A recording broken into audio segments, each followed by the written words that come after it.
May I come in?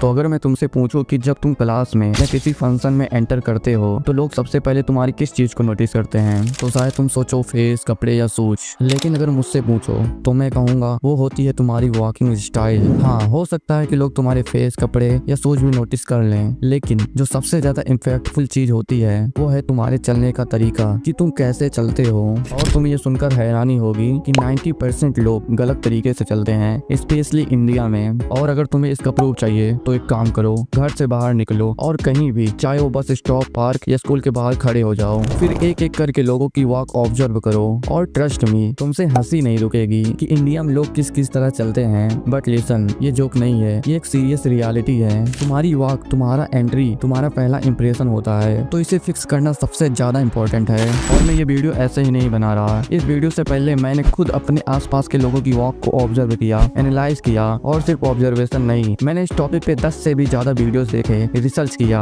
ताकि मैं तुम्हारे लिए सुपर यूजफुल, नो बकवास, नो बुलशिट वीडियो ला सकूं। और इस वीडियो में तुम जानोगे कि कितने टाइप्स की वॉक होती हैं और लोग चलते वक्त क्या क्या गलतियां करते हैं जो तुम्हें बिल्कुल भी नहीं करनी है, चलने का सही तरीका क्या है, और सबसे इम्पोर्टेंट लास्ट में मैं तुम्हें बताऊंगा कि एक लीडर और मॉडल कैसे वॉक करता है। So let's begin.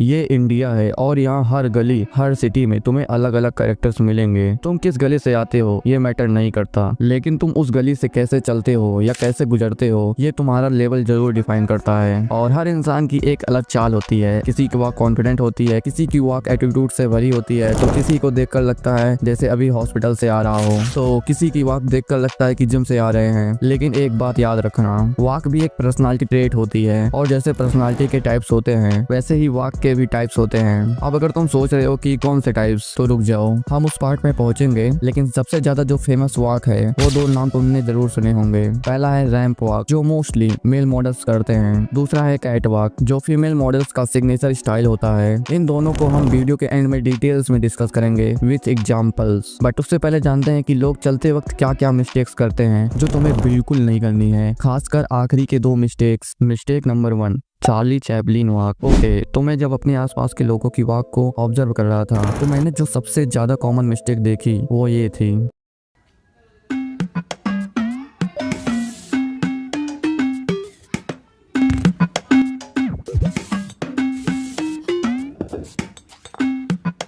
बहुत सारे लोग ऐसे चलते हैं जैसे चार्ली चैपलिन चलता है, जिसे ओवरऑल वॉक फनी लगती है। अब तुम सोचोगे क्या फर्क पड़ता है? फर्क पड़ता है क्योंकि जब तुम्हारी वॉक फनी लगती है तो लोग तुम्हें सीरियसली लेना ही बंद कर देते हैं। जब मैं स्कूल में था तो एक लड़का था जो मैथ में बहुत अच्छा था और वो हमेशा मैथ में टॉप करता था, लेकिन जब भी वो चलता था ना, लोग उसका मजाक उड़ाते थे। क्यों? क्योंकि वो भी ऐसे ही चलता था, जिससे उसकी वॉक उसकी पर्सनालिटी का कॉन्फिडेंस ही खत्म कर रही थी। उसकी नॉलेज पावरफुल थी, लेकिन उसका वॉक उसके कैरेक्टर को कॉमेडी बना रहा था। तो तुम्हारा क्वेश्चन हो सकता है कि इसका सोल्यूशन क्या है? तो इसका सोल्यूशन है, जब भी चलो तो अपने दोनों पैर सीधा और एकदम स्ट्रेट रखो, जैसे तुम्हारे पैर के नीचे रेलवे ट्रैक हो, जैसे दो स्ट्रेट लाइन, तुम्हें उसी लाइन पर चलना है। पैर को ज्यादा अंदर या बाहर नहीं करना है, पैर को पैरेलल रखना है। लेकिन प्रॉब्लम सिर्फ इतनी सी नहीं है, अगले मिस्टेक को तो फिक्स करना और भी जरूरी है। तो यहीं पर आती है मिस्टेक नंबर 2, फास्ट और स्लो वॉक। कुछ लोग इतना स्लो चलते हैं कि लगता है इनकी जिंदगी रिवर्स में चल रही है, और कुछ लोग ऐसे भागते हैं जैसे एग्जाम में लेट हो रहे हैं। मुझे याद है स्कूल में एक लड़का होता था रोहित, जब भी हम लोग उसे देखते थे तो लगता था जैसे उसके पीछे कोई भाग रहा है। इतना फास्ट चलता था कि उसके साथ चलते वक्त लगता था रेस लगाई हुई है, मतलब बहुत तेज चलता था भाई। और उसी स्कूल में दूसरा था आकाश, और भाई साहब जब वो चलता था ना तो लगता था जैसे जिंदगी को उससे कोई मतलब ही नहीं है, जैसे हर चीज उसके लिए बोझ बन गई हो। और तुमने भी ऐसे लोगों को अपने आसपास जरूर देखा होगा। और जब तुम फास्ट चलते हो तो तुम्हारी बॉडी लैंग्वेज बोलती है मैं नर्वस हूँ, मुझे जल्दी है, मुझे यहाँ से निकलना है। और जब तुम स्लो चलते हो तो लगता है तुम्हें खुद में कॉन्फिडेंस ही नहीं है, लोगों को लगता है तुम बोर हो, थके हो या डिप्रेस्ड हो। तो इसका सोल्यूशन क्या है? तो इसका सोल्यूशन है कि ना तो हमें बहुत तेज चलना है जैसे ट्रेन छूट रही हो, और ना ही इतना धीरे चलना है कि लगे जिंदगी रुक गई हो। हमें वॉक लाइक अ मैन की तरह चलना है जो अपने विजन पे क्लियर है, ना जल्दी ना धीरे, बस इम्पैक्ट के साथ। ओके, तुमने ये तो जान लिया कि हमें ना ज्यादा तेज चलना है ना ज्यादा फास्ट, लेकिन अगली मिस्टेक को जाना बहुत इंपॉर्टेंट है जो तुम्हें कोई नहीं बताएगा। तो यहीं पर आती है mistake number 3 walk behind the group. तुम्हें तो पता ही है मैं बचपन से बहुत शाय और इंट्रोवर्ट रहा हूँ, जो टीचर से सवाल नहीं पूछ पाता था। और जब स्कूल में सब दोस्ती करते थे मैं बस चुपचाप अपने बैग के जिप ऊपर नीचे करता रहता था।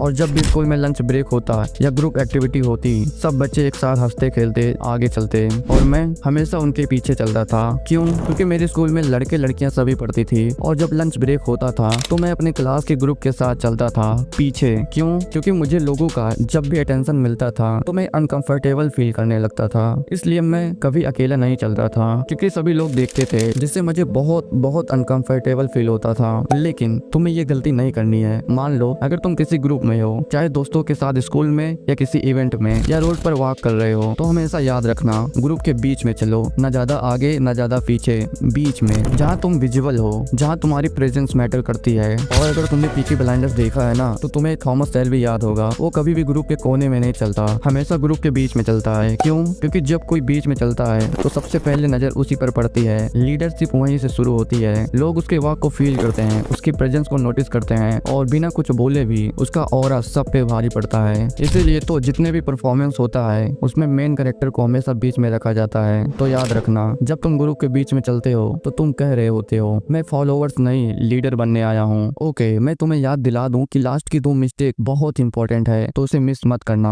Mistake number 4, tiny steps. मुझे याद है एक बार अपने दोस्त के स्कूल में गया था, बहुत सारे नए लोग थे और मैं एक बंदे को ऑब्जर्व कर रहा था जो स्टेज की तरफ जा रहा था और उसकी वॉक ने सबका अटेंशन ले लिया, बट गलत रीजन के लिए। वो छोटे छोटे कदम ले रहा था, जैसे हर स्टेप के बाद उसे सोचना पड़ रहा हो कि अगला कदम लेना सेफ भी है या नहीं। उसका बॉडी पोस्चर भी धीरे धीरे झुक गया, जैसे उसके अंदर कॉन्फिडेंस का बैलेंस ही ना हो। और ऑडियंस ने क्या नोटिस किया, ये बंदा स्टेज पे चढ़ तो गया लेकिन अपने प्रेजेंस से गया गुजरा लग रहा है। ओके, तो मैं तुम्हें ये स्टोरी से बताना क्या चाहता हूँ, बताना क्या समझाना ये चाहता हूँ कि तुम्हें कभी भी छोटे छोटे कदम नहीं लेने, कॉन्फिडेंट और स्टेबल स्टेप्स लेने हैं। मतलब न ज्यादा छोटे न ज्यादा लंबे। ओके, जो नेक्स्ट मिस्टेक है ना, वो तुम्हारी ओवरऑल वॉक और बॉडी लैंग्वेज को कंफ्यूज और ऑकवर्ड बना देता है। तो वो है mistake number 5, cross leg walking. सोचो तुम स्कूल में हो, लंच ब्रेक के बाद तुम प्लेग्राउंड से क्लास की तरफ जा रहे हो, लेकिन तुम ऐसे चलते हो कि तुम्हारा एक पैर बार बार दूसरे के आगे क्रॉस करता है, जैसे तुम जिगजैग लाइन में चल रहे हो, जैसे तुम्हारा बैलेंस ही प्रॉपर नहीं है। और तुम ये सुनकर हैरानी होगी, जब तुम ऐसे चलते हो तो तुम्हारी वॉक लड़कियों की तरह लगती है। मेरे स्कूल में एक लड़का था, नाम नहीं लूंगा, लेकिन जब भी वो चलता था उसके पैर आपस में क्रॉस होते थे हर स्टेप में, और उसका चलने का स्टाइल इतना ऑकवर्ड लगता था कि सबको लगता था जैसे वो लड़कियों की तरह चल रहा हो। क्लास के कुछ लड़के उसका मजाक उड़ाते थे, उसके पीछे से उसकी वॉक कॉपी करके हंसते थे। और सबसे बुरा पार्ट, उसने कभी किसी को कुछ नहीं कहा, बस चुपचाप सब झेलता रहा। लेकिन जब मैंने जो कुछ भी सीखा था और जो कुछ भी मुझे आता था वो सब बताया, तो उसने मेरी बात सीरियसली ली और सिर्फ कुछ दिनों में उसकी वॉक इतनी कॉन्फिडेंट हो गई कि जो लोग पहले मजाक उड़ाते थे अब बस उसके वॉक और चेहरे को देखते रहते हैं। तो समझना ये है हमें कि जब भी चलो तो पैर स्ट्रेट पैरेलल रखो, न क्रॉस करो न जिगजैग। सोचो जैसे तुम्हारे दोनों पैर रेलवे ट्रैक पे चल रहे हो, सीधा स्टेबल कॉन्फिडेंट। ओके, अब तुमने ये तो समझ लिया कि पैर क्रॉस नहीं करना है, लेकिन जो अगली मिस्टेक है ना, वो तुम्हारा दिमाग खोल के रख देगी। तो यहीं पर आती है mistake number 6, walking but not maintain eye contact. मुझे याद है मैं जब स्कूल में था तो मैं भी ऐसे ही चलता था। जब भी किसी क्लासरूम के पास में गुजरता और सामने कोई टीचर या लड़की खड़ी होती तो मेरी आंखें या तो जमीन पर होती थी या इधर उधर भागने लगती थी और मैं तेजी से वॉक करने लगता था। क्यों? क्योंकि मुझे लगता था अगर आंखें मिल गई किसी से तो दिक्कत हो जाएगी।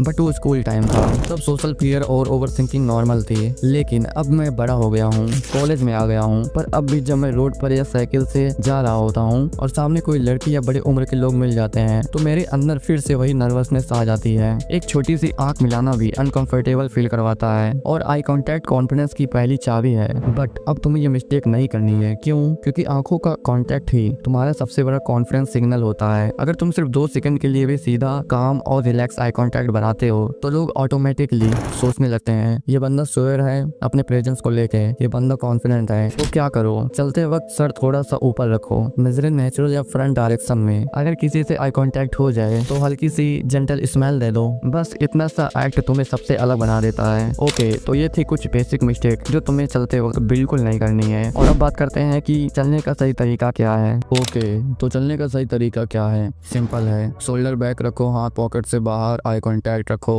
सीधा चलो। और हॉनेस्टली 90% यूट्यूबर सही बोलते हैं और सही भी है, लेकिन सिर्फ ऐसे चलने से तुम स्टैंड आउट नहीं करते, सिर्फ टेक्निक से कोई बंदा अल्फा नहीं लगता। अगर तुम्हें ये समझना है कि एक मॉडल कैसे वॉक करता है या एक बंदा सिर्फ चलने के स्टाइल से कैसे सबका अटेंशन ले लेता है, तो ये वीडियो पूरा देखना। बिकॉज बात सिर्फ चलने की नहीं है, बात है प्रेजेंस की, कमांड की, एनर्जी की। ओके, जैसे मैंने तुम्हें बताया था, वॉक के टाइप्स बहुत सारे होते हैं, लेकिन मेनली सिर्फ दो चीजें याद रखनी है। पहला है रैंप वॉक, दूसरा है कैट वॉक। रैंप वॉक जिसे तुमने फैशन शो में देखा होगा, ये होता है मेल मॉडल्स का वॉक, और दूसरी तरफ कैट वॉक, ये होता है फीमेल मॉडल्स का वॉक, जहाँ लड़कियां अपने पैर क्रॉस करके चलती हैं और उनकी हिप्स मूव करती हैं जैसे एक कैट चलती है। अब अगर तुम्हें एक मॉडल की तरह वॉक करना है तो तुम्हें ये दो चीजें जरूर समझनी होगी। क्या चीजें? पहली चीज, अगर तुमने किसी मॉडल या सेलिब्रिटी की वॉक को नोटिस किया होगा तो वो जब भी चलते हैं तो अपना पहला कदम हील से रखते हैं, कुछ इस तरह। उससे उनका वॉक ग्राउंडेड और कॉन्फिडेंट लगता है। और दूसरी चीज जो मैंने एक मॉडल और लीडर की वॉक में नोटिस की है, जब भी वो वॉक करते हैं तो उनका शोल्डर स्लाइटली स्विंग करता है, कुछ इस तरह। बस एक नेचुरल रिलैक्स मोमेंट, न ज्यादा न कम, बस नेचुरल रिदम में, जो तुम्हारी वॉक को रोबोट जैसा नहीं, एक कॉन्फिडेंट ह्यूमन जैसे बनाता है। तो अगर तुम सिर्फ सीधा चलते हो तो वो बेसिक है, हर कोई करता है, लेकिन अगर तुम अपनी वॉक में दो सिंपल चीजें ऐड करते हो, पहला हील पहले रखना और दूसरा शोल्डर को नेचुरल स्विंग करना, बस ये दो चीजें, और तुम्हारी वॉक नॉर्मल लोगों की वॉक से 10x बेटर लगने लगेगी। बस यही था चलने का सीक्रेट, सिंपल लेकिन पावरफुल। अब तुम्हारी वॉक बेसिक से अलग, कॉन्फिडेंट और मॉडल वाली लगने वाली है। ओके, अब तुमने चलने का सही तरीका और एक मॉडल कैसे वॉक करता है ये तो जान लिया, लेकिन बैठने का सही तरीका क्या है, खड़े होने का सही तरीका क्या है? अगर तुम्हें ये भी जानना है तो इस वीडियो पे क्लिक करो और जान लो।